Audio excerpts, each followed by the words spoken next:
Welcome back, dear viewers, and continuing our breakfast show, and starting with our first topic. The expats started the voting in the rerun in the 28 constituencies out of the 30 that were honored by the Supreme Administrative Court in the first phase of the 2025 House of Representatives election. And to shed more light, we are much delighted to be joined with Mr. Mohamed Sheta, the media expert.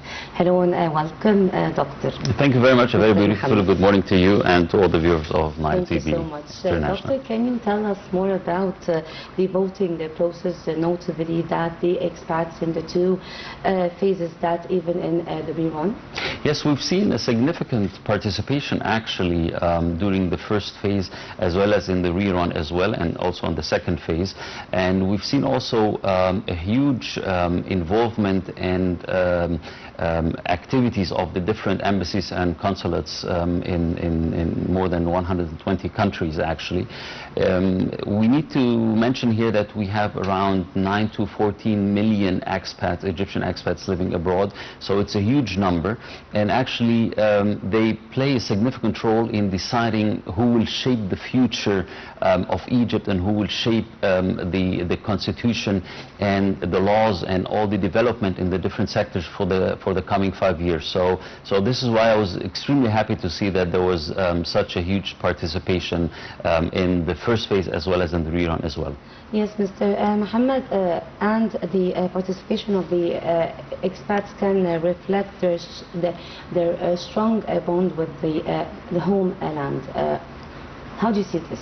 It's extremely important actually, because they are the ones who decide who will fight for their rights and who will see after their benefits and their future and the future of their children and grandchildren during the next phase. So it is extremely important to have this bond, and it is extremely important for all the expats living abroad to go and vote, not only in this election but also in the future elections, because actually our members of the parliament, they are the ones who will shape the different sectors, the sector of health, for example, the sector for education, and most importantly the business sector as well. So we know that many people, many members of the parliament are from the private sector, and they are also from the business sector, so they have some experience in the different sectors, which is very good. Hopefully there will not be a conflict of interest between their personal interest as well as the interest of the public in general, but I believe that the two chambers we have in the parliament, they will be able to definitely take care of this matter of any possible conflict of interest. So this is why it's extremely important to go vote and choose the right people, not just to go and vote and choose anyone, but go and choose the people who have, first of all, who have a credibility, who have a good reputation, and who also achieved something in their personal life. So if you see, for example, a very successful businessman who went and who has a good reputation and who is also has a transparent history, this is extremely important to go and vote for these people, and not for people who you don't know or who have like a reputation which is not so transparent as the others. Yes, Mr. Mohamed, also as we know that the National Election Authority was keen on the following up of the process of the voting for the expats outside. Would you like to elaborate more on this? Yes, the National Election Authority was very active during the different phases and the different reruns during the past couple of weeks and months, and we've seen their live press conferences every couple of days and every couple of weeks to update the public on what was happening. And we've seen the chairman of the Election Authority in touch live with the different ambassadors in the different countries to update the public in Egypt as well as outside Egypt about what's happening and about the numbers, and to make sure that everything was going smooth. And this is actually something which we have not seen during the past decade. So this is a new sign that there has been a lot of a lot of interest from the government as well as from President Abdel Fattah al-Sisi personally, to see that everything was going smooth with these elections, both inside Egypt as well as outside Egypt as well. Okay, Mr. Mohamed, as an expert, can you shed more light on the role of the expats in the development process of the country in general? Actually, what's your point of view? Actually, it's very important. I myself, I lived in Germany for more than 15 or 16 years actually, and I know it is extremely important for the expat community to have a strong bond with their home country, and also we have political process in the country. Not only the political process, but even also the financial and the economic process in the country as well, because they are all connected to each other. The political process has a huge influence on the economic as well as the financial process as well. So everyone, every Egyptian living outside Egypt is very keen to see his country prospering and developing in a correct and in a good way, because this will have a huge influence on his children and grandchildren as well. And there are many expats who have a very strong bond to Egypt as well, and they come and visit Egypt every year, maybe even more than once. So and a lot of them invest in Egypt as well. They buy houses, they buy cars, they invest in companies. So for them, electing the correct people is extremely important, because this will have a huge influence on their future as well. Their future while they're still living abroad, as well as their future in case they want to come back to Egypt. Because when you choose the right people in the parliament, then you make sure that the country will develop in the different sectors, and most importantly the sectors of education, the sector of health, and of course the business sector as well. And I think this shows why there was a huge interest in the last election from the expats to go and vote in the different consulates and embassies abroad. Yes, this is my second question also, Mr. Mohamed. What would the expats can need from the next parliament, and the challenges related to them? I think during the past couple of months we've seen some issues and some topics with the expats. For example, there were different initiatives from the government, the initiative for cars, for example, the initiative for buying land in different areas of Egypt. And there was a huge interest from the Egyptian expat community to buy land, for example. And I think that there had been some issues. There were some minor problems because the demand for the land, I think there were like 15,000 plots were provided by the government, and I think the interest was I think triple or 4 times the available plots. So what happened is that the government increased the plots for this initiative, and this shows how much interest there is from the expat community to come and invest in Egypt and buy plots of lands for investment or for building houses for their families. And also the initiative for cars, for example. This was an initiative which was never there before, the Mubadara for the Egyptian expats abroad. And this was also created based on the demands of the Egyptian expat community outside, because many of them, they go and they buy cars, mainly used cars, and then after 4 or 5 years they want to come back and they want to bring their car with them. So this was not possible before that. And the Egyptian government, together with the relevant ministries, they created this Mubadara. They did it twice actually. I think this Mubadara for the cars is extremely important to be revived again during the next phase, and I hope that the Parliament, for example, I was listening to Dr. Mohamed Fouad a couple of days ago. He is a newly elected member of Parliament, but he's also a financial expert. And he, for example, he mentioned in one of his recent TV interviews that the Mubadara was not so successful as the government government was hoping. And he's indeed right. It was not so successful. It was successful. Yes. I think it brought around $1 billion for the past 2 phases. But I think it is able of bringing up to $10 billion annually, actually. So in order to make this Mubadara, this car initiative successful, I think the terms and conditions and the rules for this Mubadara needs to be rewritten. And I think this is one of the most important things which the Member of Parliament of the next Parliament should do, because this will have a huge influence and benefit for the expat community. And when they see that the members of the Parliament and the government is taking care of their needs and their interests, I think this will even make the bond even better and even stronger. Yes, sir. Also, what are the most urgent files can be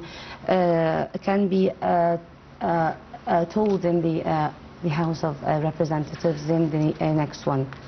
Rather than this you mean for the expats or for the Egyptians in general? No, I think the economic crisis which we've been going through since the war in Gaza and the war in Ukraine, actually the whole financial crisis since 2011, which has been in Egypt, I think this is the most important thing. And most importantly, of course, now we've seen also the recent problems in Yemen between Saudi Arabia and the United Arab Emirates, for example. I hope that these conflicts, not to mention, of course, the problem in Sudan and in Somalia and also in Ethiopia, of course, I think we have so many different crises in the region surrounding Egypt, which are all reflecting negatively on the economic development of any country, not only in Egypt, but all the investors, when they see so many crises in the region, they prefer to go invest in regions where there are no crises at all. So I think it is very important for the member of for the next parliament to try to solve these ongoing crises in Yemen, in Libya, in Sudan, in Somalia, in Ethiopia, of course, to try to solve them as soon as possible, to give the government the green light to take major steps and important steps to calm down these crises. Because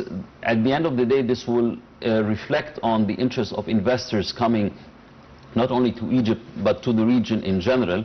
And of course, this will increase the potential of foreign direct investment, not only from the Gulf countries, like we've seen, for example, in the North Coast recently, but also we need to attract foreign direct investments from Europe and the United States, for example. We've seen the United States and Europe investing a lot in different countries in the region, especially after the Ukraine war.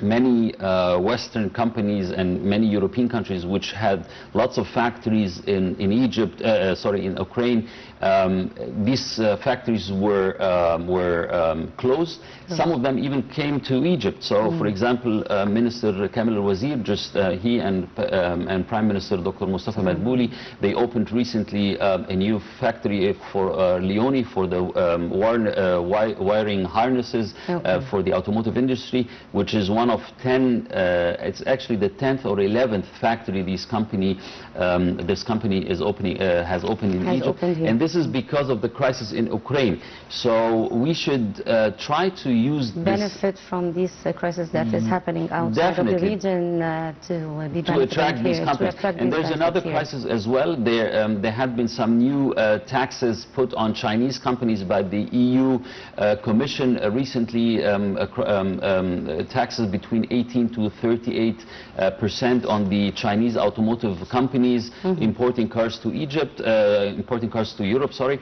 And since Egypt has a free trade agreement with the European Union, it is extremely important for the next parliament to try to attract and try to facilitate everything for the Egyptian government to attract these Chinese automotive companies to come to Egypt and build their export factories in Egypt and then export to the EU customs-free with zero customs, instead of building these new automotive companies, for example, in Europe, like it is happening right now. So this is, I think, one of the most important issues the next parliament has to take care of.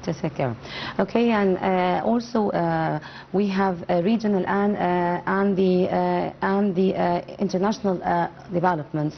We have to cope. How can the next parliament handle such developments and cope with these international and the regional developments that have been taking place in the area? This is a very good question. Actually, like I just mentioned earlier, the regional conflicts which we have are affecting the development not only in Egypt but in the whole region in general. So we need to stop these conflicts as soon as possible. I think everyone in Egypt and in the Middle East region in general was shocked by the recent conflict which was taking place between Saudi Arabia and the United Arab Emirates in Yemen. I think it was a big mistake to leave the Yemen crisis for so many years without solving it. I think it's about time that the Arab countries and the Arab parliaments really get together and sit on one table and try to find solutions for the ongoing crisis we have in the region, because every crisis in every country, like in Yemen, in Libya, in Somal, in Sudan, for example, I think this is having a huge negative effect on the stability of the region in general, and the progress and the development of these countries in general. I mean, if we look at it, since the so-called Arab Spring in 2011, which was of course orchestrated by some Western countries, which they actually even said themselves that they did have a hand in this. This actually, I think, pushed back the whole region for at least 40 or 50 years. So I think we need to wake up and really sit together on one table and try to establish something like the European Union, for example, between all the Arab and the Gulf countries, in order to find a new institution to solve all these problems we have in the region, because this is only keeping away the foreign direct investments from the region. It's creating instability in the region, and like we've seen in Egypt and in many other countries, there is a huge potential which we're not using because all of these ongoing crises, unfortunately. Yes, also in the past few years, it was clear how all the citizens here in Egypt have significantly risen in the political awareness. So what are the main reasons behind that in your point of view? I think, of course, social media had a very significant role in this, and I think at some time there was also a live broadcast of the parliament sessions, and I think this has to come back again, because I think this was very interesting for the people to see. For example, in Germany, the Bundestag, it is aired, all the sessions are aired live on one of the TV channels, and I think we in Egypt, both Maspiru as well as the United, the UMS, United Media Services, and all the TV channels under the Al-Muttahida umbrella, I think they have so many different channels which can broadcast all these live sessions from the parliament live. And I think this will create even a stronger bond and a stronger interest also with the Egyptian expats as well as the Egyptian citizens in following up what is happening and what their representatives, which they elected in the past elections, are doing inside the parliament. So this is extremely important, because if you see that the candidate which you elected is not doing anything, or is You don't know anything about him, so you wouldn't go and elect him. You wouldn't elect him next time, you know. So, so I think this is extremely important because, for example, there were so many names which you've never heard about, or even if you heard about them, you never saw them in action, or you never saw them in a live session in the parliament, for example. So this is why I think it's extremely important to keep this interest alive by broadcasting these parliament sessions live, and of course also keeping the young people through the social media, through Instagrams, through TikTok, through Facebook, through YouTube, always up to date with what's happening in Egypt, because you know the young generations, Gen Z and all the other gens, the generations Alpha and Beta and all these other names, they do not watch TV anymore like the older generations used to do. So they're using the internet more. Absolutely. So I think both the government as well as the member of the parliament, they have to focus on social media even more in order to attract the younger generation. Concerning this point, how do you assess the media coverage of the elections with its two phases, and in your opinion regarding the coverage? Like I mentioned at the beginning, the coverage was extremely for the good elections for the House of Representatives of 2025. Exactly. For both the phase 1 and phase 2, it was a very intensive coverage on all media channels actually in Egypt, and also what I noticed as well, that many of these coverage were also broadcasted on social media as well, especially on YouTube.